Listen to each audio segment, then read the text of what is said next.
Um, this is to request our four speakers to join me on the stage. Ms.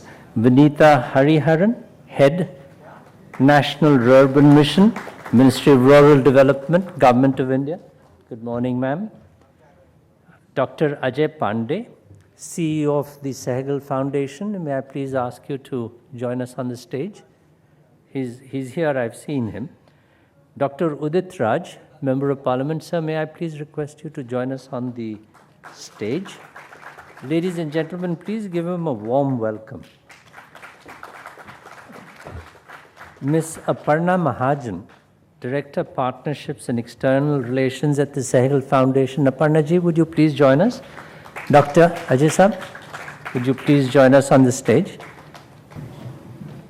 The welcome, of course, is for the four dignitaries on the dais. The initiation and the start of the Smart Village program was actually a reference to a conversation that I had 3+ years ago with Dr. Udit Raj. And the idea germinated from there. I went and visited Jaunpur village with Dr. Udit Raj on 2 occasions. On one occasion, I saw that there was a medical camp which was being organized at the village, which is his constituency. And to my delight and surprise, some of the people who were providing the medical health services at the village were young ladies from international markets. I think at that time there were 2 Europeans and there was 1 Australian, or a New Zealander, if I can remember correctly. And they were actually spending months, not days and not weeks, in providing a social service and providing medical health care and assistance to men, women, children, which I thought was quite a fascinating thing. The smart cities concept germinated 9 years ago when current Prime Minister, the Honorable Prime Minister, was CM in Gujarat. And we had the pleasure of being able to have a Sister Cities International program signed between Ahmedabad city and the city of Columbus, Ohio, which was done under his auspices and in his office. So the idea of the smart cities came up at that time, and then because of Udit ji, the smart village activity was somewhat germinated. So I actually owe him a debt of gratitude, because he is really the person who thought of this, well, not thought, but he was already working in his village, and he sort of encouraged me to come with him and go and visit and then see if we could do something on a scale like this on an annual basis to try and sensitize the importance of rural life. I'm sorry, this phone needs to go on a silent mode. So I'm actually just as MC in a way. I'm not going to be able to sit on the stage with you and discuss this issue. But I did want to request Vineeta ji, if you would conduct the session. There are just 4 speakers, and there's you could give your theme address. Keynote address with Dr. Ajay Pandey, because he is more qualified than I am to even talk about what happens on the ground. Dr. Udit Raj will make his special address. Ladies and gentlemen, he's a Member of Parliament. And then Aparna ji, because of your influence out here, you may please deliver the vote of thanks. So with those few words, I will leave the stage. I'm sorry we started a little late. We really have 45 to 50 minutes, but I think maybe that's adequate, and then you could get into a question and answer session. So may I please leave you to conduct the proceedings? Thank you.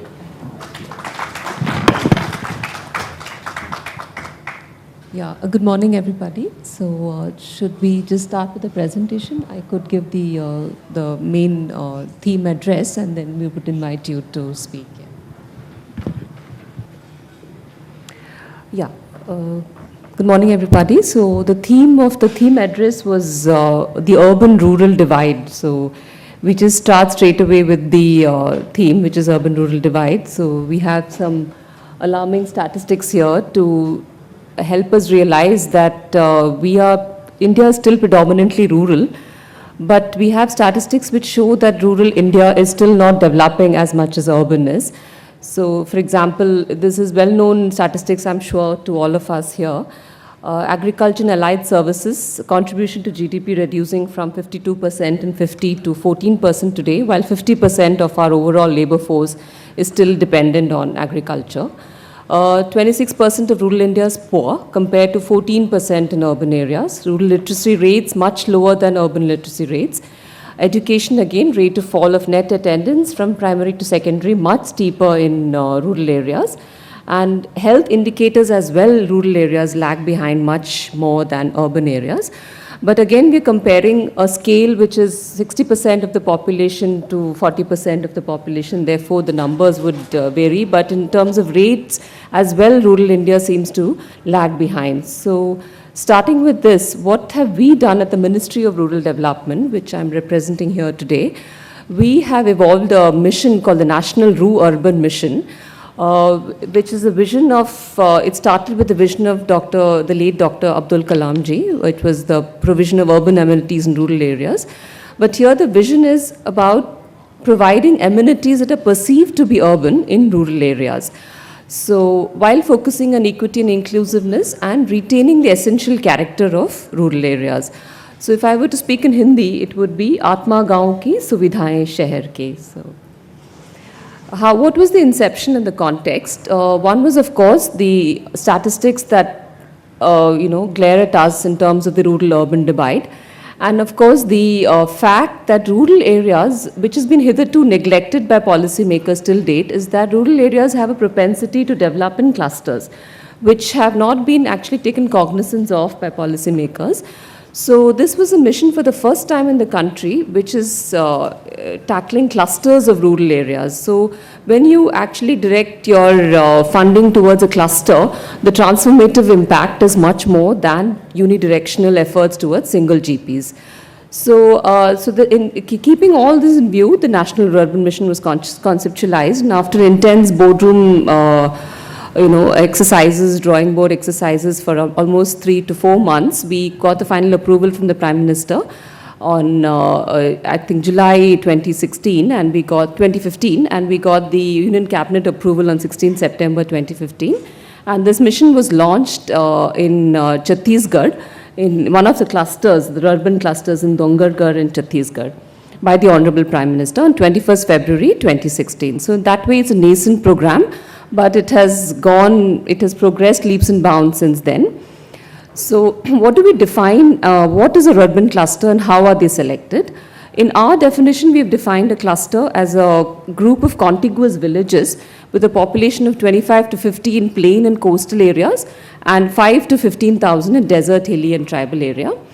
And the selection of clusters is what is actually the crux of the program, which is very scientifically evolved. It's a methodology that focuses on various parameters of growth and gives due weightages to growth parameters. So the intention of this program is to develop rural areas which have potential for growth, which have latent potential for growth. It's not actually addressing the backward regions of the country in one respect. But in the other respect, we also have taken into account the backwardness of the country by addressing the top 100 tribal districts of the country as well.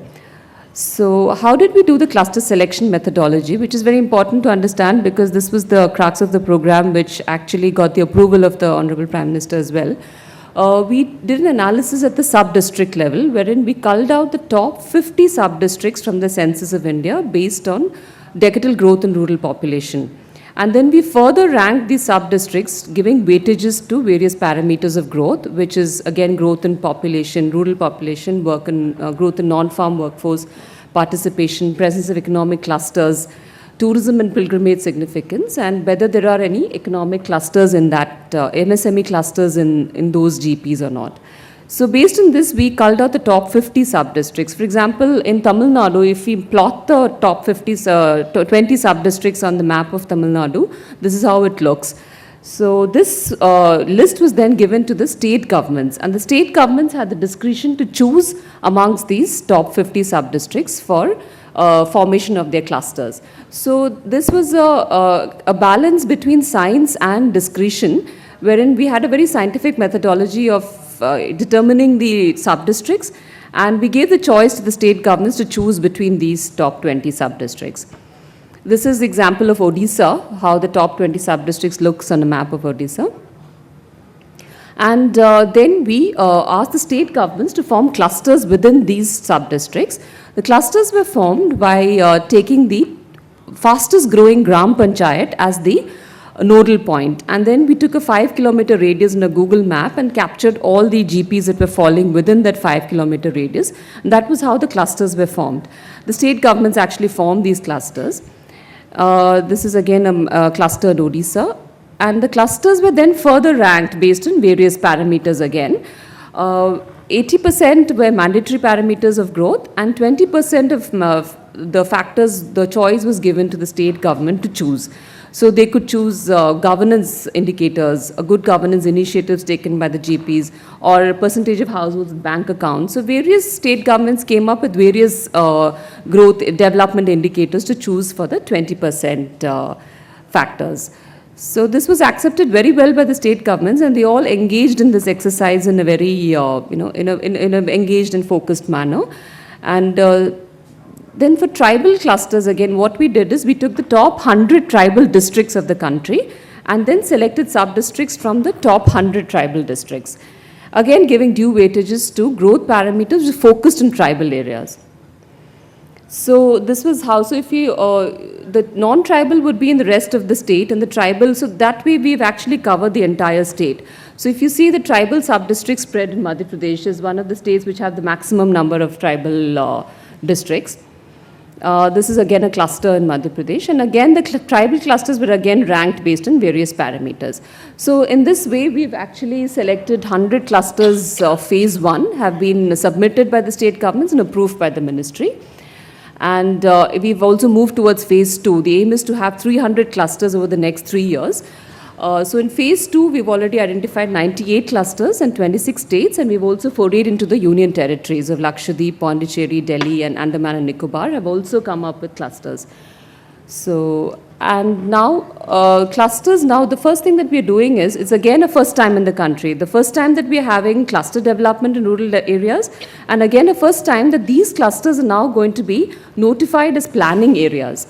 So planning areas would mean planned under the relevant statutes of the Town and Country Planning Act of the respective states. So this is, for example, a cluster in Uttarakhand. It's called the Bhakthanpur Abidpur cluster. So this is the Haridwar. It falls within the Haridwar master plan already. So they don't need to have a separate master plan for that cluster. They would be keeping the tenets of the Haridwar regional plan in view. And further now, they have actually done a detailed land use plan for each Gram Panchayat. So this is what we're doing in each cluster. We're actually making master plans for the entire cluster. So those of you who are familiar with the planning norms, the yellow is the residential, the red is public and semi-public use, blue is commercial. So in this way, the land uses are also planned in each cluster. And these are the clusters in Odisha, which have been notified and by the Town and Country Planning Department. Now, apart from just planning and notifying them as planning areas, we're also, how are we developing the clusters? So there are 14 desirable components which have been identified, which are essential for an ideal neighborhood or a settlement, going by the principles of Gandhiji's Swaraj village, the ideal village of Mahatma Gandhiji. So, I mean, the basic principle is that. So we have, every household should have skill development, skills that are linked to employment, LPG gas connection in every household, a solid waste management collection facilities, toilets in every household, 24/7 water supply, village streets with covered drains and village street lights. Then at the village level, we have a solid waste plant. I mean, at the cluster level, because a group of villages together, we should ideally have a solid waste treatment plant, which is central for all these Gram Panchayats, good GP to GP connectivity, state-of-the-art schools, good health facilities, and an e-gram center with full digital literacy for that cluster of GPs. And at the center of it, at the heart of it, we would have agri and allied services as the basic economic activity that triggers growth in that cluster. So these are desirable, but the state governments are free to choose components which are beyond this. If they have saturated these 14 desirable components, they can go beyond this as well.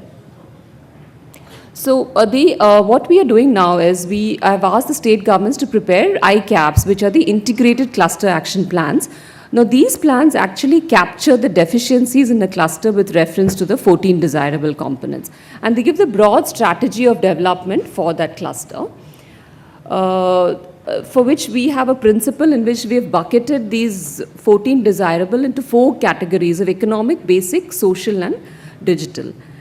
Now the funding of this is also very unique, in which 30% actually comes from the Ministry of Rural Development as a Government of India grant, and 70% is to be mobilized by the state governments through convergence of various synergic programs, and also we are open to investments from private agencies, in private investments, financial institutions like NABARD, HUDCO, etc. So the funding is also, it's a partnership between the central government and the state governments as well as the private sector. So with a lot of hand-holding, we've traveled across India from Jammu Kashmir to Kerala to Tamil Nadu, Madhya Pradesh, Himachal and even Leh, and we've had intense dissemination workshops and engagements with the state, with the result that now we have saturated the entire country, and we have now 98 of the integrated cluster action plans have been submitted and approved by the ministry. So what are the type of interventions and investments that have been identified? It's interesting to have a look at it. We had actually prescribed a principle of saturation of categories, in which we have said that you look at your saturation of basic amenities first, then you go towards social, then economic and digital, which is following the Maslow's hierarchy. But it's not stringent, but it comes from the philosophy that what is the use of having digital when you don't have water supply to drink, when you don't have toilets. So that was the basic philosophy. But we are also now, in retrospect, looking at the 98 ICAPs, we've seen that a lot of investment has been focused just on basic amenities, fulfilling, saturating the basic amenities. So we have said that we also have to identify a typical character of each cluster. For example, in Assam, we have clusters which are focusing on developing the Behl metal industry. From West Bengal, we had clusters focusing on the jewelry industry. So we're now trying to focus the clusters towards a particular economic activity, which also characterizes the cluster in a certain way and gives an identity to the cluster. So we've added a component called a thematic need. So this is how the investment spread looks. Like I said, a lot of focus has been on basic amenities in the phase 1. Followed by social, economic and digital, but it's also because the capital cost for provision of basic amenities is high, therefore the investments would always be skewed towards basic. But our idea is to reduce, saturate basic, and the graph then towards phase 3 should go towards economic activities.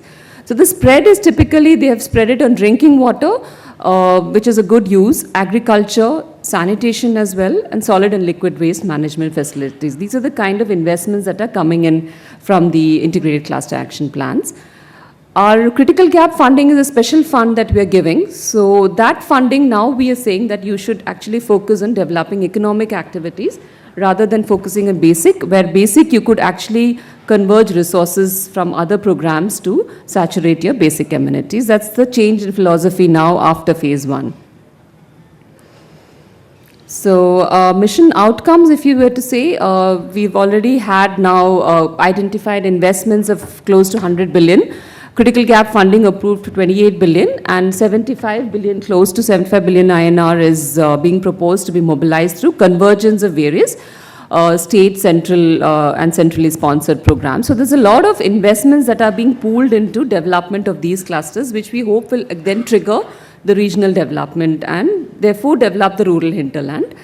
Outcomes is 300 billion INR of investment in 300 clusters across the country, 90 billion INR of central grant as critical gap funding, and more than 3,000 GPs are being benefited and saturated with basic social, economic and digital amenities. And at the end of the mission period, we would have 300 clusters which would be typically ODF, green, agro-based thematic clusters with skilled manpower and access to economic opportunities. We've just done an analysis also of how our outcomes are actually fulfilling the SDGs. So if you see, the SDG number 9 is what is being focused on at the moment after phase 1, that is industry, innovation and infrastructure, followed by substantial investment on clean water and sanitation as well. For also on economic growth, and some of the investments also going into qualitative aspects like education, health and gender equity. These are the direct SDG outcomes, where indirectly we are also benefiting 1, 2, 10, 7 and 16 through our interventions. So this is not just on paper, works have also started on ground. Almost 1,500 crore worth of works are ongoing in the various clusters across the country. So this is our website, urban.gov.in. So there's a small film, if you want, we could just 3 minutes, so I think. Is it playing? Yeah. Is there a volume increase here? Mission के तहत प्रथम चरण में किया गया है विभिन्न ग्रामीण क्षेत्रों के 100 क्लस्टर्स का चयन। चयनित क्लस्टर्स शहरों के समान सुख सुविधाओं से संपन्न होंगे, रोजगार बढ़ेगा, गांव और ग्रामवासी आत्मनिर्भर होंगे। लक्ष्य है अगले 3 वर्षों में 300 क्लस्टर्स को विकसित करने का। राष्ट्रीय रुर्बन मिशन, ग्रामीण विकास मंत्रालय, भारत सरकार। Invite Dr. Ajay Pandey. You have a presentation, sir, or we'll just speak? Okay. Good morning, everyone. Dr. Udit Raj, Dr. Vineeta, Aparna ji, I would seek your permission to speak in Hindi, although we should not be seeking permission from anyone to speak in Hindi, but with due respect to people who may not be able to understand and follow Hindi, I seek your permission to talk in Hindi. और मैं ऐसा इसलिए भी करना चाहता हूँ दोस्तों, क्योंकि मेरे गाँव के बहुत सारे लोग यहाँ पर बैठे हैं जो अंग्रेज़ी इतनी अच्छी तरह से नहीं समझ सकते हैं, और मुझे लगता है कि हिंदी में अगर ये बातचीत हम कुछ कर सकेंगे तो उनके लिए बेहतर होगा। स्मार्ट विलेज के बारे में हम जो बात कर रहे हैं, मुझे लगता है कि जो रूरल डेवलपमेंट मिनिस्ट्री का ये मिशन है जिसको विनीता जी हेड कर रही हैं, उसमें बहुत सारी संभावनाएं हैं।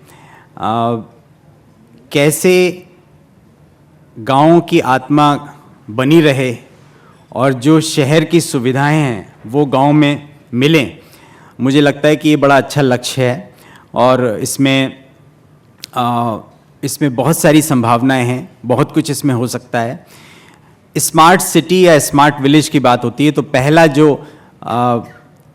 पहला सवाल जो मेरे संज्ञान में आता है वो डिग्निटी को लेकर है कि जो गरिमापूर्ण जीवन की गारंटी की बात हमारे संविधान में कही गई है सबके लिए, उसका स्थान कहाँ पर है। ये चाहे वो स्मार्ट विलेज की बात हो और चाहे वो स्मार्ट सिटीज़ की बात हो। स्मार्ट सिटीज़ से पहले शुरू हुआ था ये कार्यक्रम, तो ये सवाल जहन में उस समय भी आया था कि एक गरिमापूर्ण जीवन जीने के अवसर और गरिमापूर्ण जीवन की जो गारंटी है उसके लिए जो कुछ भी चाहिए इंफ्रास्ट्रक्चर वो शहर में होना चाहिए, तभी हम उसको कहें कि वो स्मार्ट शहर है या स्मार्ट विलेज है, स्मार्ट गांव है। तो एक तो पहली बात ये मुझे समझ आती है, और दूसरा जो बहुत सालों से जो हम लोग सोचते रहे, और मैं आपको थोड़ा सा परिचय बताता हूँ। मैं अभी यहाँ सहगल फाउंडेशन एक संस्था है जो ग्रामीण भारत के लिए पिछले 17 सालों से काम कर रही है। हमारा काम मेवात के ज़िले में, मेवात अब ज़िला नहीं है, मेवात एक क्षेत्र है जो कि राजस्थान और हरियाणा में आता है। इसको 2005 में ज़िला बनाया गया था, फरीदाबाद और गुड़गांव का कुछ हिस्सा मिलाकर। अभी इस ज़िले का नाम बदल दिया गया है और इस ज़िले का नाम नूह है। वहाँ हम लोग लगभग 403 गाँव में वहाँ काम करते हैं। कुल मिला के उस ज़िले में करीब 430 गांव हैं। इसके अलावा हम लोग अलवर, राजस्थान और बिहार के कुछ गांवों में काम करते हैं। तो कुल मिला के लगभग 500 गांवों में हम लोग काम करते हैं। और एक बड़ी अवधारणा जो स्मार्ट विलेज को लेकर हमारे कुछ साथियों के जहन में है वो ये कि गांव को ऐसा बनाएं कि वो शहर को प्रेरित करे, कि शहर भी कुछ सीखे गांव से। मुझे लगता है कि ये अवधारणा कि शहर के जैसा गांव बनाएं, इसके साथ साथ हमको ये भी सोचने की ज़रूरत है कि कैसे हम गांव को ऐसा बनाएं कि वो शहर को प्रेरित करे, शहर उससे प्रेरणा ले।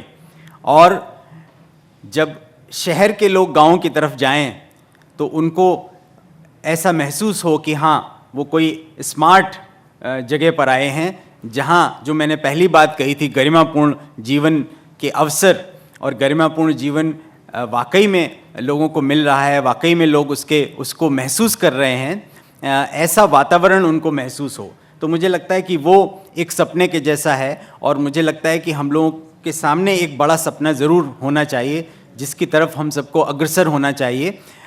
तो मुझे लगता है कि जब स्मार्ट विलेज के बारे में हम बात करते हैं तो ये बड़ा अहम पहलू हमारे जहन में आता है कि गरिमापूर्ण जीवन के लिए हमारे गांव कितने तैयार हैं। गरिमापूर्ण जीवन की जो गारंटी है, जो उसकी व्यवस्था संविधान में की गई है, और सबसे बड़ा हमारा जो कानून का अधिकार है, हमारे देश का सबसे बड़ा कानून और उसका सबसे बड़ा प्रावधान वो यही है कि हर एक व्यक्ति को गरिमापूर्ण जीवन जीने की गारंटी। तो उसके लिए हमारे गांव अगर तैयार हैं तो हम उनको स्मार्ट विलेज कह सकते हैं। मुझे लगता है कि ये इसका मूल्यांकन इस तरह से किया जा सकता है और इस तरफ हम लोगों को अग्रसर होना चाहिए।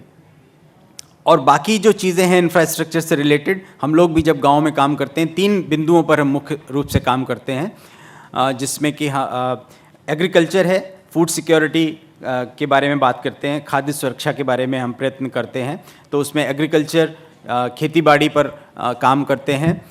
वाटर मैनेजमेंट, पानी कैसे मैनेज किया जाए, पानी को कैसे हम इकट्ठा कर सकते हैं, बरसात का पानी कैसे इकट्ठा कर सकते हैं, चेक डैम्स कैसे बना सकते हैं, रूफ वाटर हार्वेस्टिंग, छत पर पानी रोक कर नीचे ज़मीन में कैसे ले जा सकते हैं, उसका उपयोग कैसे कर सकते हैं, स्कूलों में इसी तरह से पानी की किस तरह से व्यवस्था की जा सकती है। तो ये पानी का जो एक संसाधन है, जो रिसोर्स है, उसको हम किस तरह से बेहतर तरीके से उसका उपयोग कर सकते हैं, उसका संचयन कर सकते हैं, इन विषयों पर काम करते हैं। और एक फिर और बहुत जो अहम विषय हमारे लिए है वो सामाजिक न्याय का विषय है कि सामाजिक न्याय के लिए हम क्या कर सकते हैं गांव में। तो उसके लिए हम एक गवर्नेंस का प्रोग्राम चलाते हैं, रूरल गवर्नेंस का। इस प्रोग्राम में केवल मेवात में हम हर एक महीने लगभग 350 ट्रेनिंग प्रोग्राम चलाते हैं, जिनको हम विलेज लीडरशिप स्कूल, यानी कि जो क्षमता होनी चाहिए लीडरशिप की गांव के लोगों में, गांव के लोग कैसे अपनी क्षमता का विकास कर सकते हैं कि वो अपनी एक नेतृत्व की भूमिका गांव के विकास में निभाएं। वहाँ का जो गवर्नेंस है, जो वहाँ की जो सुशासन व्यवस्था है, उसको कैसे वो वहाँ कर सकते हैं। तो इसके लिए हम अकेले मेवात में 350 के लगभग ट्रेनिंग कार्यक्रम हर एक महीने चलाते हैं। 5000 लोगों को हमने उसके लिए चयनित किया है वहाँ, जो कि इन कार्यक्रमों में शामिल होते हैं। तो ब्लॉक के स्तर पर और ग्राम के स्तर पर हमारे विलेज लीडरशिप स्कूल और ब्लॉक लीडरशिप स्कूल चलते हैं। तो ये कार्यक्रम हम कर रहे हैं और इसमें एक बड़ा सपना है हमारा कि हम किस तरह से लोगों की सशक्त भागीदारी के साथ, हर एक नागरिक की सशक्त भागीदारी के साथ हम कैसे प्रजातंत्र को मजबूत करते हुए सामाजिक न्याय की तरफ बढ़ें। तो ये एक हमारा कार्यक्रम और है। तो मुझे लगता है कि कुछ ऐसे ही बिंदुओं को लेकर हम लोग एक स्मार्ट विलेज की कल्पना करते हैं और ये ज़रूर मानते हैं कि स्मार्ट विलेज वही गांव है, वही एक अवधारणा है जिसमें गरिमापूर्ण जीवन की सबको जो है वो वहाँ सुविधा हो और सब गरिमापूर्ण जीवन जी सकें, इसके लिए वहाँ सारे जो संसाधन हो सकते हैं वो मौजूद हों और शहर गांव से प्रेरणा लें। मैं इन्हीं शब्दों के साथ अपनी बात को यहाँ समाप्त करूँगा। आपका बहुत बहुत धन्यवाद। Thank you, Dr. Ajay Pandey. It was a very enlightening session in terms of what Sehgal Foundation is actually doing in various villages. And I agree with you that leadership and governance is equally important as much as infrastructure is important in our villages. We are lacking in both fronts, I think, but perhaps done a lot more in leadership than on covering our basic amenities. So I would now request Dr. Udit Raj to please give his address. Thank you, Vineeta ji, Pandey ji, Aparna ji, and all those who are attending it. I'll be bilingual, as Pandey ji said, that his people do not understand English properly. So I'll start where Mr. Behl has left or mentioned. 2 years back, he visited the village, which I adopted under Sansad Adarsh Gram Yojana. And from here, he got the cue to come to this level. That is what he admitted. I never knew that, of course, he was so much inspired. And multiple activities are going on in that village. That village is known Jaunti village. It's near to Munka. It's at the outskirt.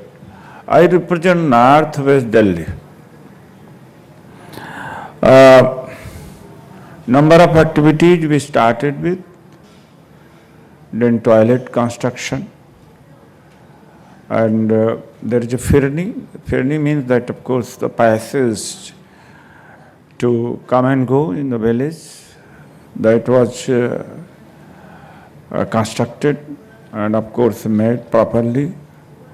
And drainage system, capacity building, and women were giving training of stitching, embroidery, and besides, the water pipe was very old, we got it replaced. And of course, many other activities we did at that time. And not only our people got involved, even foreign agencies also got involved. And then I adopted other village, that is Khampur. There also we started. And first what we did was to provide them drinking water.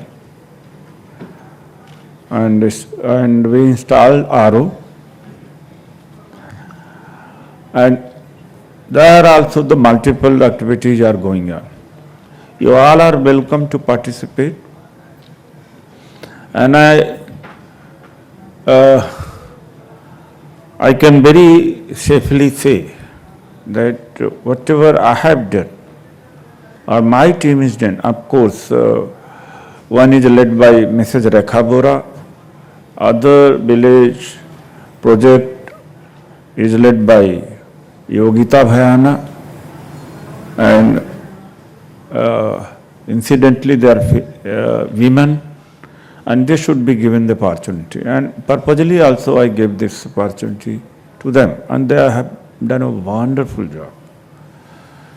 But let me tell you, government does the material part, and NGOs and government. But what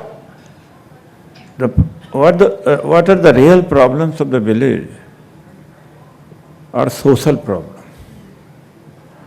And if you go in remote villages, still you will find that, and they are using the primitive technology, and thought process is very orthodox. That is complete gender separation. Females are confined to homely work, homework. Males in production process, outside activities.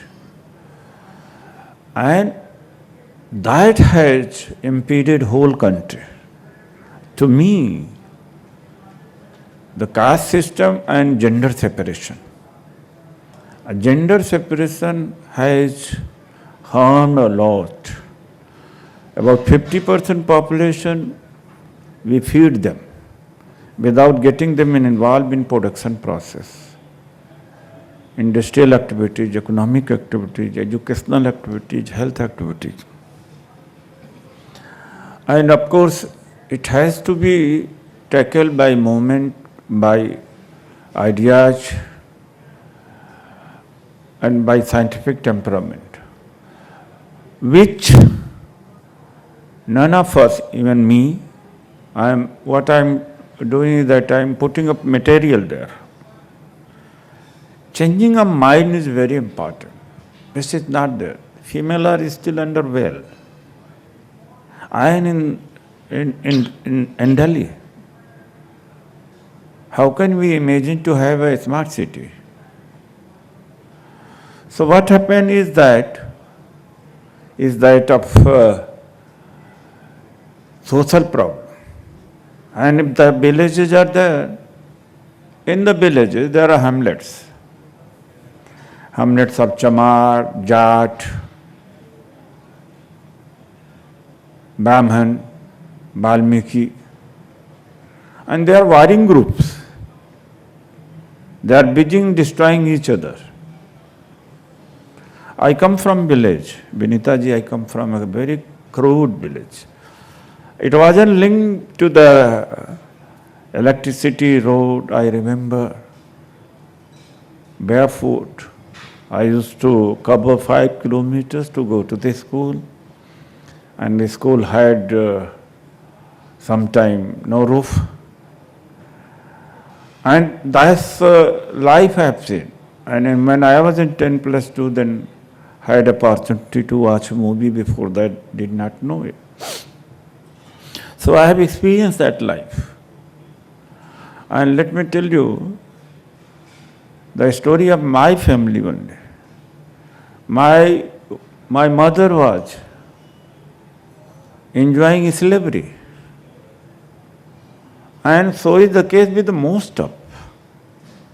They are not ruled by a constitution. They are ruled by usages and customs. Male decide everything.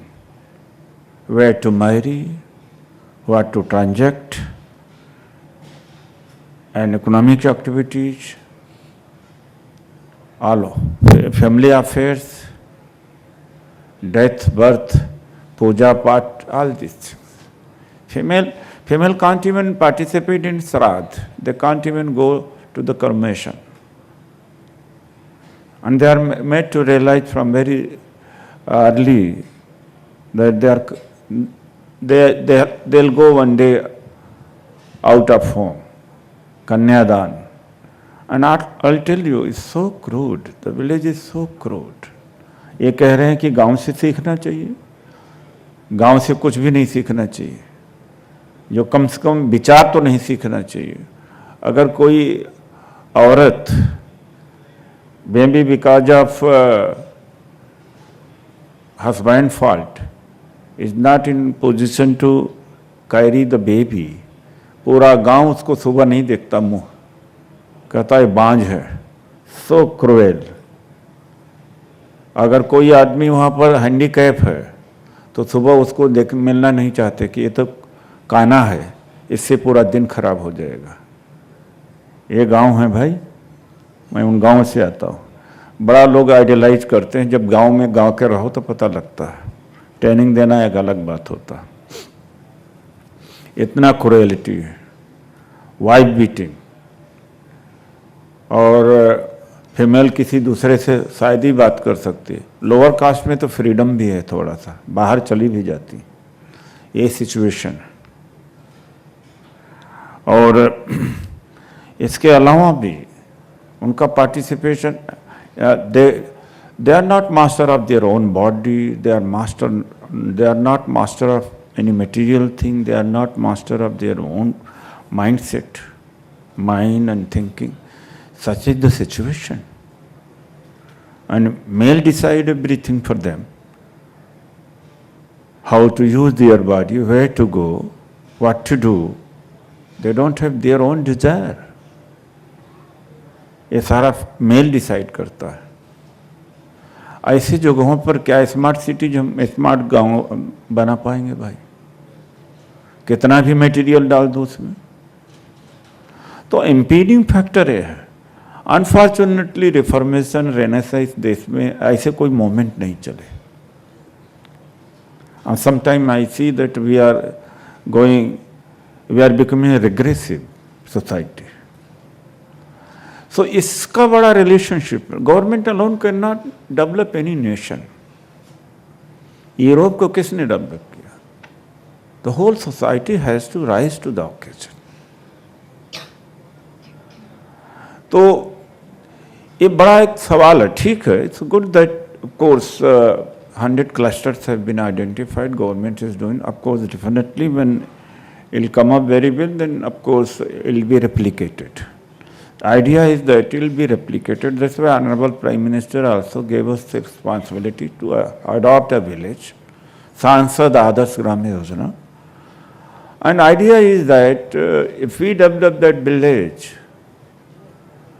and equip that village, make that village self-sufficient, independent, and of course economically viable, and mechanized agriculture, organic agriculture, small industries, and ancillaries also, like assembling the parts of different items. These activities can be started, and I have started activities. But at the end of the day, what I look at is that the social, the way they look at. When I started doing this village, villagers over there, they looked for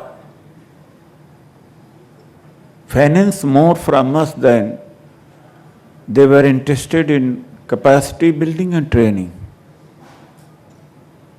That's the situation. Then what happened, what to do? We hired NGO that to change the mindset. Then I had to be tough at that time that look, it's not the government money which I am putting in.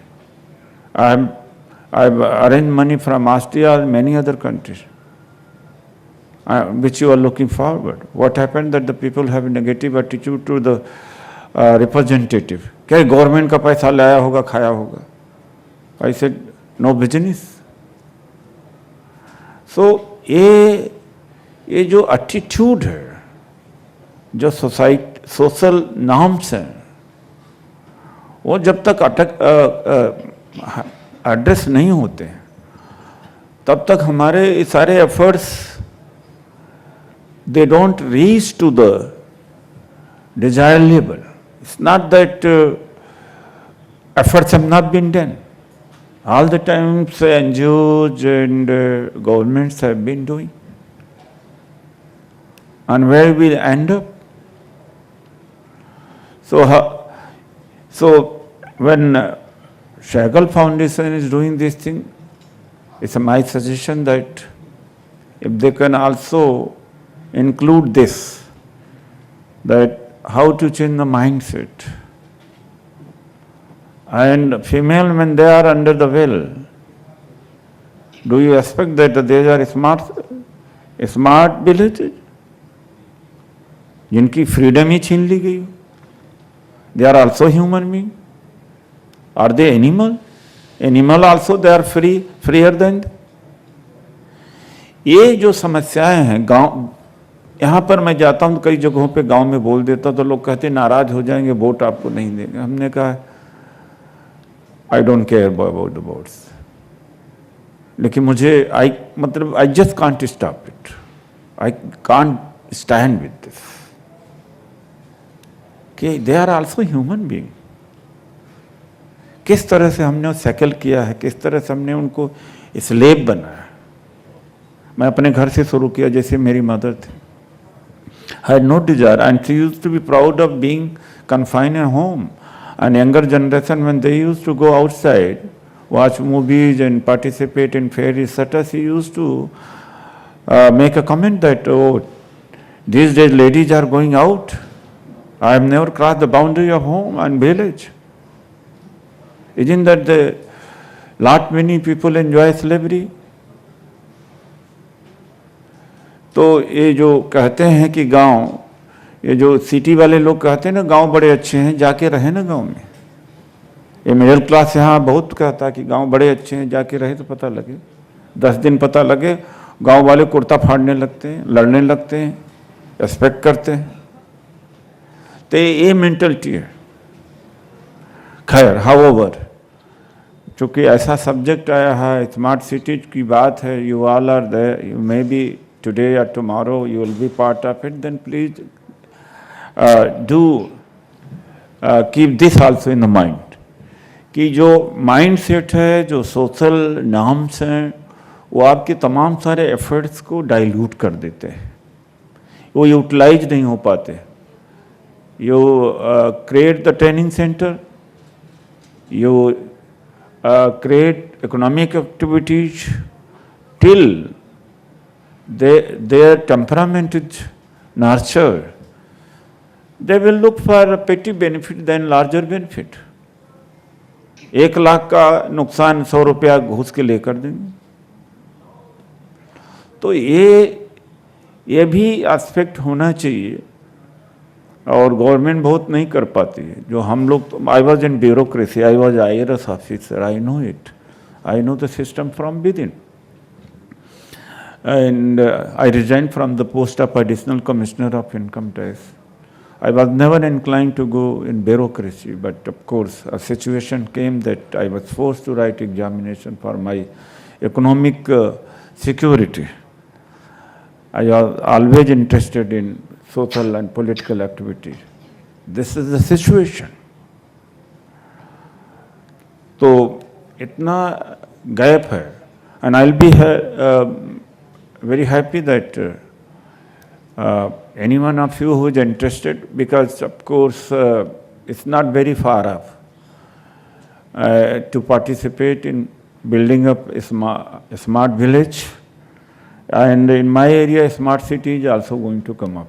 That land pool policy is basically coming up in my constituency. The land availability is that only, Narela, Bhavana, Rohini, and Mutka, Mangolpuri, beyond. This is the area where the land availability is plenty, and in other area, in other parts, the very few, not much large chunk of land is available. So 89 villages have been declared urbanized, and that is the first step of a smart city. And then eventually the smart cities will come up over there. They are still the villages. Of course, not very primitive villages as we see in Bihar and Jharkhand and Odisha.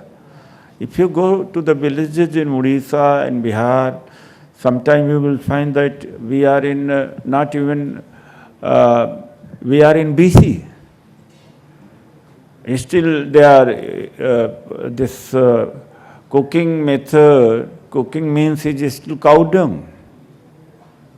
And old technology which was used 2000, 3000 years before by human beings, and not changed much, and thatched houses, and no clean water. So much of lag in the development. And of course, smart cities definitely will send a message across. It's a message giver. Of course, the government cannot adopt all villages in India to develop as a smart villages because it's a resource constraint. And even if the government tries, or NGOs tries like Sehgal Foundation or you all, till their temperament is there, they are not receiving, they are not ready to participate. Once you leave, they will go back to the square one. So that's a situation. What happened that when Ranchi, Jamshedpur, Hatia, they were industrialized, tribals were displaced. And then the effort was made to give them pakka houses. And pakka houses were made for them. And they dwelt for some time and they deserted. And they again, they went back to the old habits. And even in Delhi also, if you look at it, that the toilets are constructed. And after some time, toilets become storehouses. And those who are using the toilets, they are not maintaining, they are looking for someone else to maintain it. Ultimately, toilets को dump कर देते हैं, उसमें store house कर देते हैं. So हमारा education भी, education has to be also, syllabus has to be also changed. It's not that more and more information we store in our mind. Mind is a light box. It's not that we are intellectual, we are educated. Maybe we store the knowledge of many subjects, omit when there is a competition, examination or interview. That doesn't mean that it humanizes a person. Of course, it makes a person to feel about the dignity of labor. Despite all efforts, why there is Swachh Bharat Abhiyan is not succeeding? Because it is linked to the caste system. An educated person will feel below dignity to clean dirt and litter. It's a cultural issue, social issue. Of course, Honorable Prime Minister initiated. It has gone long way, message is very strong. But what happened? Those who are educated, those who are in higher education, more and more they are educated, more and more they distance themselves from such job. They think this is a menial job. It's the dirty job, unclean job. So what does it mean? Does it mean a real education? That's the question to address. And there are thousands of the castes. One caste is meant to clean the dirt of rest of the castes. एक जाति बनी हुई सारी जातियों की गंदगी उठाने के लिए.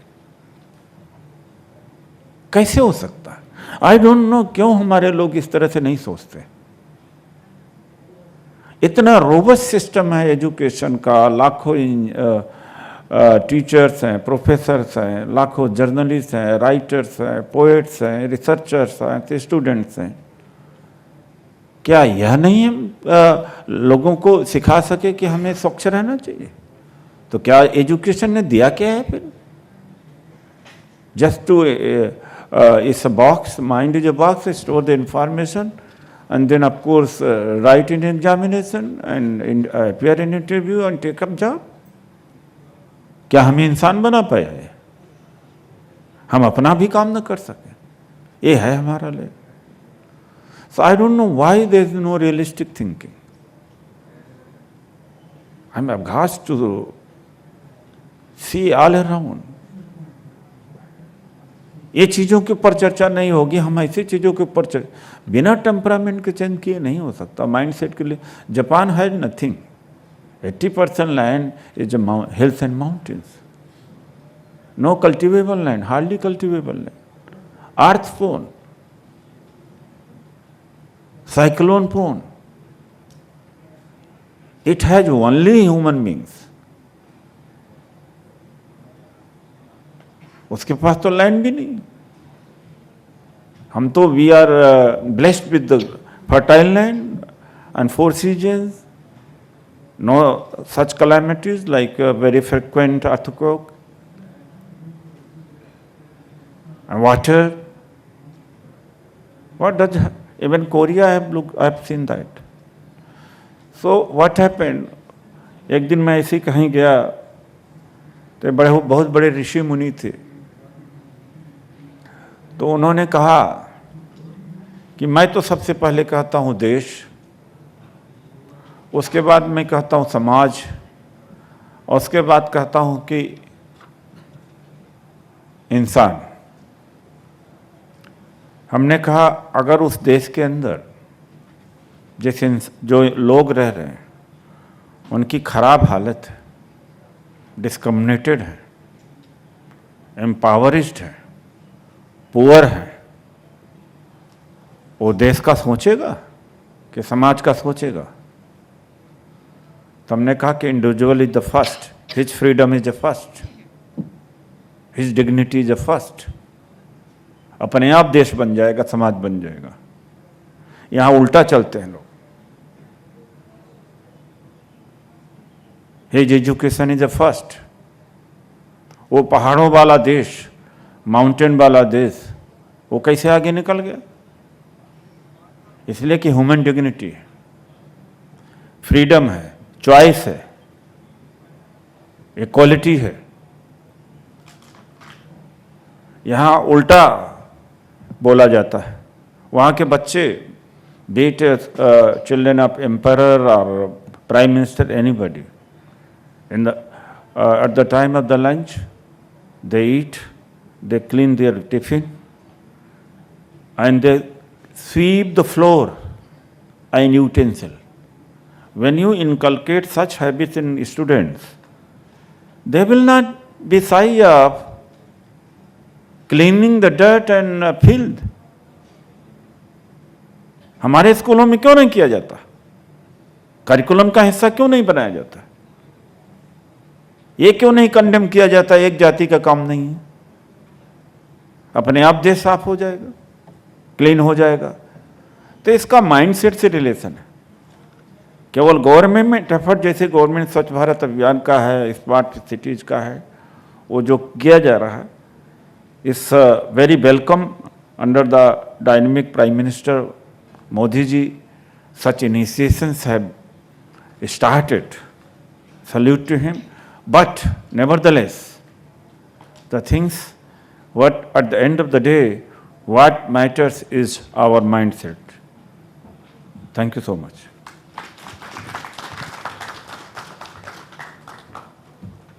Thank you very much, Udit ji. Actually, it was an eye-opening session where we were always talking about infrastructure provision, scaling up provision of toilets, but who are using them? So the individual is at the center of all development was what the essence of your principle was. And would really like to congratulate you for taking up the saggy villages with so much of honesty and dedication. We don't have many forthcoming MPs who are taking up these villages with so much of sincerity. So efforts of yours, like MPs like you, would have to be really, I think, you set an example for the entire country. And we come back to the essential issue of negligence of social maladies in our country, which I think it was a very sensitizing session, wherein even for government people at the policy formulation and program implementation level, we must also keep these indicators in mind when we develop our programs as to, even if I speak of my urban mission, the clusters, I would not say they are fully developed without actually, fulfilling the indicators of social equity, which perhaps we need to evolve, and we also need to have institutionalized and scaled up efforts towards addressing these issues. And I think our country lives in many centuries at the same time. We have pockets of excellence, people, in various parts of the globe doing great things. But at the same time, we also have, like Dr. Udit just pointed out, women suffering in the homes of various villages. So I think we can set the debate on that for some time, maybe discussions. We start with a few questions because we've been talking a lot. Maybe the audience can, I mean, people at the sitting on the other side can actually perhaps raise questions or even trigger some thoughts which we could discuss.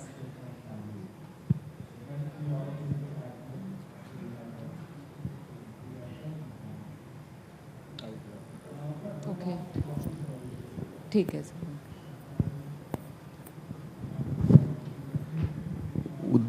Udit ji, you rightly pointed about the discriminations that we have and we had. And also you suggested the ways that we should sit together in schools. We should, हम लोग साथ बैठे स्कूलों में और बच्चों को सब काम सब साथ करने को मिले, जो हमारे एजुकेशन से अब मिस कर रहे हैं हम लोग मॉडर्न वेस्टर्न एजुकेशन फॉलो कर रहे हैं जिसमें टेक्स्ट बुक्स पे ज़्यादा ध्यान है, प्रैक्टिकल वर्क पे बहुत कम ध्यान है, स्किलिंग पे बहुत कम ध्यान है, एग्ज़ाम्स देकर पास कर सकते हैं हम कोई भी चीज़. तो ऐसा एजुकेशन सिस्टम को वापस लाने के लिए आप चूँकि पार्लियामेंट में भी हैं, आपने काफ़ी अच्छा काम भी किया है पहले, तो हम क्या मतलब अपने जो बोर्ड्स हैं एजुकेशन के या स्कूल एजुकेशन के डिपार्टमेंट्स हैं उनको कैसे कन्वर्ज कर सकते हैं, और इस तरह के जो मिशंस हैं, अर्बन मिशन हो या आदर्श ग्राम योजना हो या आदर्श ग्राम हो, जहाँ पे कि हम इस तरह के स्कूल कहें या गुरुकुल कहें, जो भी, वो कैसे हम ला सकते हैं फिर से. धन्यवाद. हाँ, मेरा नाम अजीत कुमार है, मैं खुशी ग्राम से हूँ. और अजीत जी, सवाल तो बड़ा रेलेवेंट है आपका, जो हम लोग बार बार जो जिंदगी जी रहे हैं और जो कर रहे हैं उसी को हम कंडेम करते हैं. वेस्टर्न को हम लोग वेस्टर्न कल्चर को, या वेस्टर्न कल्चर भी नहीं कहा जा सकता, बेस्ट के मतलब best of all, from all societies, all countries को सभी को एडॉप्ट करना चाहिए. हम सेलेक्टिव हैं, हम ये चीज़ें एडॉप्ट नहीं करते. अगर उनका ये भी एस्पेक्ट एडॉप्ट करें तो मेरा ख्याल है, जैसे जापान का उदाहरण मैंने दिया, वेस्ट में आप चले जाइए, हॉस्पिटल अगर है, हॉस्पिटल का हेड अगर उसका फादर है तो उसका बेटा जो है वहाँ पर स्वीपर भी हो सकता है. तो हम तो एडॉप्ट नहीं करते, हम कंडेम कर लेते. केवल हम विषय उनके सब्जेक्ट ले लेते हैं, लेकिन ये नहीं, जो बिहेवियर है, जो प्रैक्टिकल पार्ट है, जो लाइफ है, वो एडॉप्ट हम नहीं करते. ओबामा की बेटियां जब वो प्रेसिडेंट थे तो होटल में काम करती थी. एक दूसरी बात है, कोई भी बड़ा से बड़ा इंडस्ट्रियलिस्ट हो, wealth generation after generation pass नहीं होती. बिल गेट्स ने और वारन बुफेट ने, he has parted almost all money, and by the time he expires, he'll be parting. 1 million, वारन Buffett ने कहा 1 million पीनट होता अपने बच्चों को देने के लिए. That is nothing, and I am doubtful that they will even take $1. ये भी तो देखना पड़ेगा. अगर वो भी सिस्टम हम अडॉप्ट कर लें, लेकिन सेलेक्टिव हो जाते हैं तो वो भी ठीक नहीं है सेलेक्टिव होने का. आप लोग चूँकि आप दिल्ली में रहने वाले काफ़ी लोग हैं, इसमें से होंगे. दिल्ली के 70, 80, 90 गांव हैं हमारे. कोई गांव फैसिलिटेटर मैं हूँ, इंफ्रास्ट्रक्चर भी दे दूंगा, आइए डेवलप करिए, ये चीज़ें प्रूव करिए जो चीज़ें हैं. तो हम बड़े सेलेक्टिव, हिपोक्रेट हैं. तो गुरुकुल में क्या है, गुरुकुल में तो गुरुकुल से चलाइए ना. फिर ये कहना बड़ा अच्छा लगता है. तो ये एक भी सब्जेक्ट को इन्वेंट किया है यहाँ पर, मेटलर्जी हो, सिविल इंजीनियर हो, इलेक्ट्रॉनिक्स हो, कोई सब्जेक्ट इन्वेंट हुआ हो बताओ. सबसे पहले रोडके में इंजीनियरिंग कॉलेज खुला, किसने किया? ब्रिटिश ने किया. वजह इसका यह है कि जो मेटलर्जी में काम करते थे उनको लोहार कह दिया, ये तो नीच जाति का है. जो कुम्हार थे, बर्तन बनाते थे, कहते थे भाई ये तो बैकवर्ड आदमी है. उनमें इंसेंटिव नहीं था, इसलिए वो लिखे नहीं, पढ़े नहीं, और वो सब्जेक्ट डेवलप नहीं हुआ। जो मिस्त्री था, जो घर बनाता था, उसको कहते थे अरे भाई ये तो मैनुअल वर्क है, मैनुअल वर्क है, इसलिए वो सिविल इंजीनियर नहीं बन पाए। ये वजह है कि हम सब्जेक्ट डेवलप नहीं कर पाए। जितने सब्जेक्ट्स हैं क्या हमारे हैं, हम क्यों नहीं इन्वेंट कर पाए? गुरुकुल से क्यों नहीं कर पाए?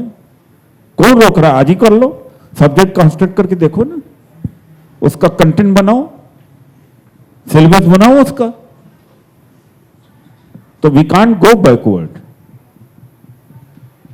तो जिसको कहने वाले क्यों नहीं अपने बच्चों को सबसे पहले भेजते? जो भेजो, खोजते हैं पब्लिक स्कूल, और वही आके भाषण देते हैं कि वो होना चाहिए, तो भेज दो भाई एक को, अपने बच्चों को तो पता लगे।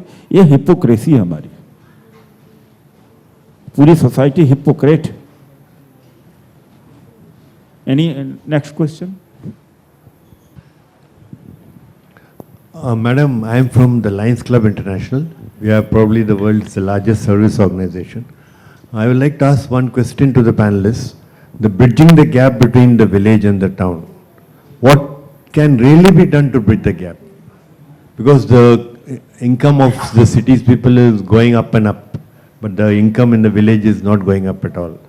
What are the steps that we can take to really bridge this gap and villages become self-sustaining? Yeah, sure. I'm from a village, my dear friend, one that agriculture should be mechanized, and we should go beyond cereals, fruits, vegetables, organic foods, which we are not. We are still cultivating wheats, rice and pulses.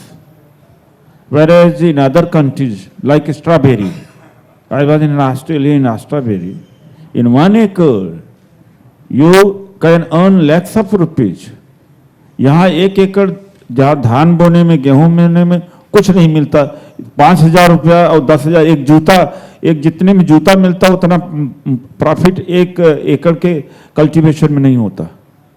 तो number 1 तो ये मैं कहूँगा कि ये जो agriculture है इसको मैकेनाइज करो, इसको साइंटिफिक बनाओ, और इसको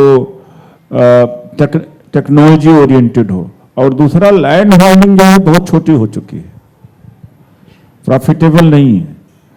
कोऑपरेटिव बनाया जाए, कोई छोटे छोटे पीसेस हो गए हैं, क्योंकि पॉपुलेशन बहुत तेजी से हमारी बढ़ी है।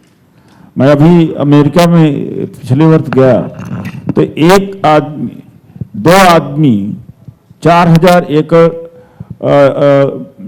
पर खेती करते हैं। तो मैंने कहा कि जब लोगों ने मुझे बताया था, वह सरप्राइज कि 4,000 एकड़ कैसे कर सकते? 4,000 एकड़ में तो हमारे यहाँ 4 लाख लोग लगेंगे, तो भी हो पाएगा कि नहीं हो पाएगा? मैं जब गया देखा तो 2 ही आदमी करते, हेवी इक्विपमेंट्स थे, और इतने हेवी इक्विपमेंट्स थे, ऑल कंप्यूटराइज्ड, और कर लेते थे। तो हमारे यहाँ ये दिक्कत है सबसे ज्यादा। दूसरी बात है कि हमारे यहाँ फूड प्रोसेसिंग नहीं है, प्रिजर्वेशन है ही नहीं किसी चीज का। सब्जी वहां से आती है शहर में, वहीं खराब हो जाती है, शहर में भी खराब हो जाती है, फूड खराब हो जाता है। 40% 30% का वेस्टेज है हमारे यहाँ। ये दूसरी प्रॉब्लम। तो और ये मेजर 2 प्रॉब्लम्स हैं, जब तक टैकल नहीं होगी बड़ा मुश्किल है इस बात का। Thank you. 2 आदमी 4,000 एकड़ करने लगेंगे तो लोगों की रोजगारी का क्या होगा? देखिए ऐसा 70% पॉपुलेशन तो विलेज में रहता है। नहीं, देखिए ऐसा है, वो प्रॉफिटेबल होगा, उसको शेयर कर सकते हैं। देन व्हाट हैपेंड दैट, अब वहां पर जापान में तो कोई एग्रीकल्चर ज्यादा तो है नहीं ना, सब लोग एंसेलरी और इंडस्ट्रियल एक्टिविटीज पर, तो इंडस्ट्रियल एक्टिविटीज पे जा सकते हैं वो, और दूसरी एक्टिविटीज ले सकते हैं। कंप्यूटर है, सॉफ्टवेयर है, मैन्युफैक्चर, हमारे यहाँ सबसे मैन्युफैक्चरिंग डाउन है। मैन्युफैक्चरिंग कितना हम एक्सपोर्ट कर रहे हैं? The lowest, one of the lowest country. Manufacturing नहीं है, तो they can go in manufacturing, ऐसा नहीं। हाँ अजीत जी। आपने सब्जी फ्रूट्स वाली बहुत अच्छी बात बोली। इनफैक्ट स्मॉल होल्डिंग्स में भी हम लोग कर सकते हैं, बहुत अच्छा, ऑर्गेनिक भी।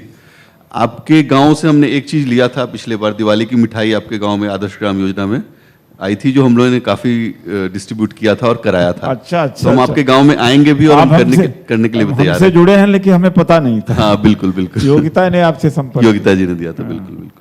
So actually, many of the points that you raised, a lot of the our plans that are coming on the mission also, urban mission, many of them have asked for cold storage facilities, food processing, agri processing. So at the government level also, we are trying our best in whatever way. Urban mission is one such initiative in which we are trying to bridge the rural-urban divide by focusing on certain desirable amenities. I don't know whether you were there for the presentation.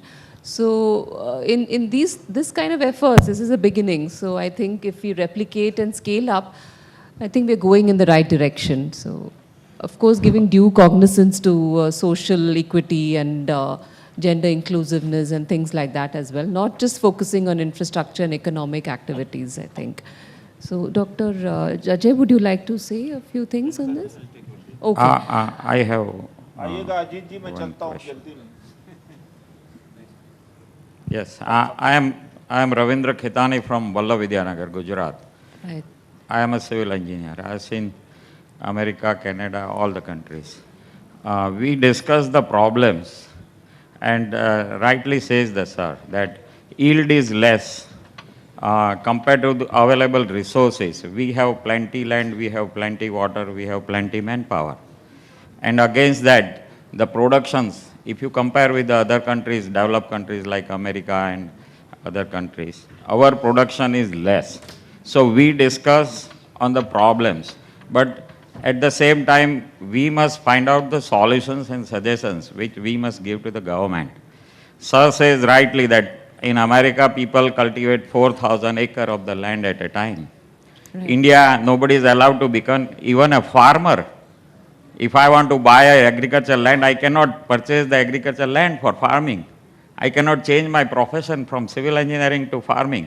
That is so reforms in the law, that is very, very important, is to be required to be changed wherever it is necessary in India.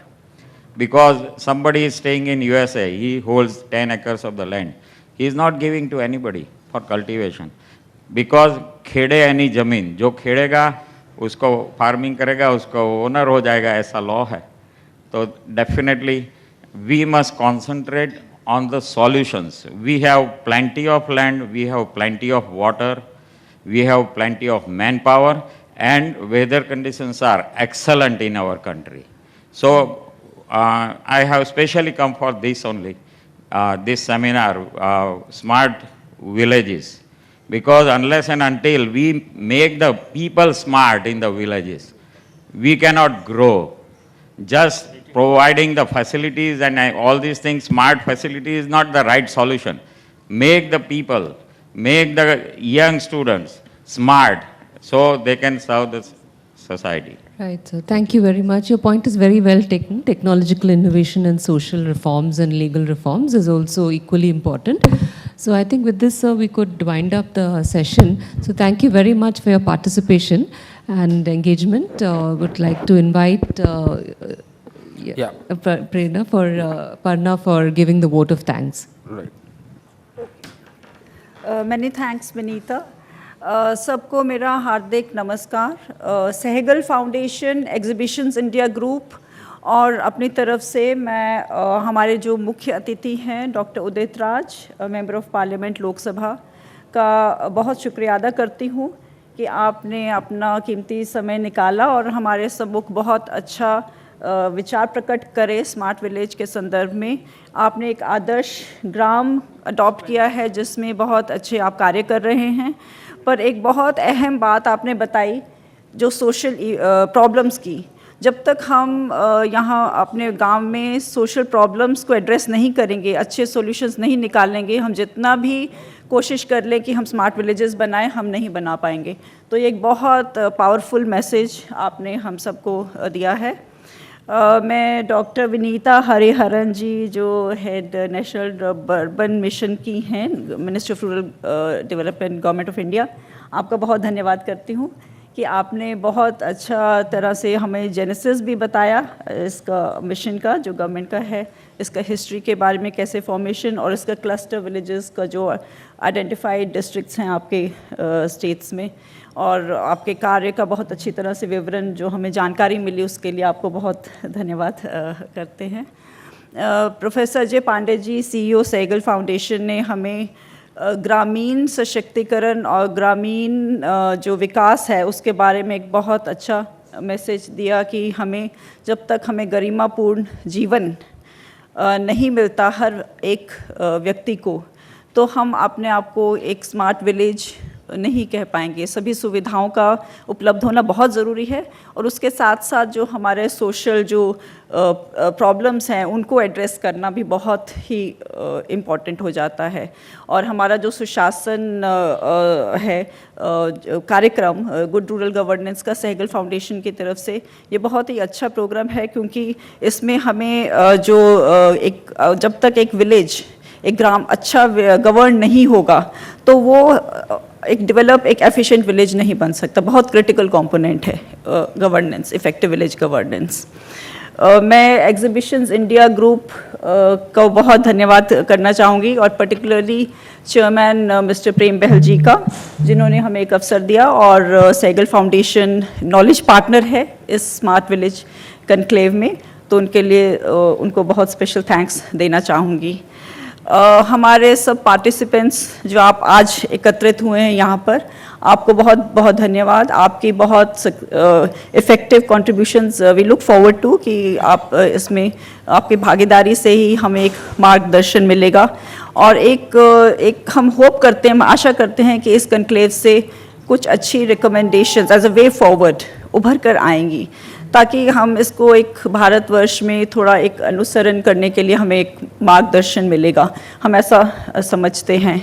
और हमारे माननीय प्रधानमंत्री श्री नरेंद्र मोदी जी ने एक smart cities का एक जो vision है, उनका जो ड्रीम है, ये बहुत अच्छा है, और उसके साथ साथ ये जो स्मार्ट विलेज का कंसेप्ट है, ये बहुत इम्पॉर्टेंट हो जाता है, क्योंकि हमारे 70% जो भारतीय हैं, जो हमारा जो इंडिया है, भारत है, वो गांव में बसता है 70%, और जब तक ये 70% ग्रामीण लोग का विकास नहीं होगा, स्मार्ट नहीं बनेंगे, तो हम अपना को देश को एक इंडिया स्मार्ट, कंट्री स्मार्ट या स्मार्ट सिटीज़ की भी बात करते हैं तो हम नहीं हो पाएंगे।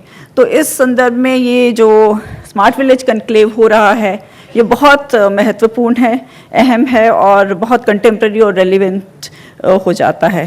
तो इसी के साथ मैं यहाँ पर कंक्लूड करूँगी। आप सबका बहुत धन्यवाद करूँगी, आप सब लोग आए, और इसको बहुत एक सक्सेसफुल हम चाहेंगे ये बने।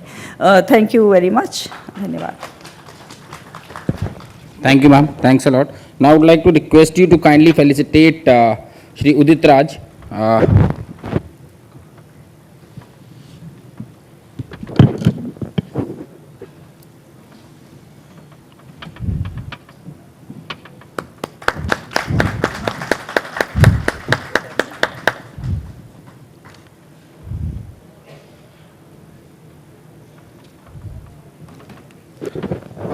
To Miss Vineeta Hariharan.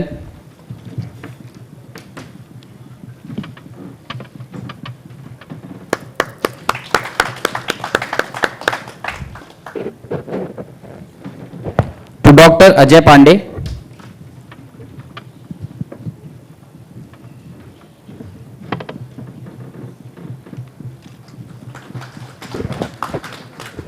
And I would like to felicitate you, ma'am, on behalf of Exhibitions India Group.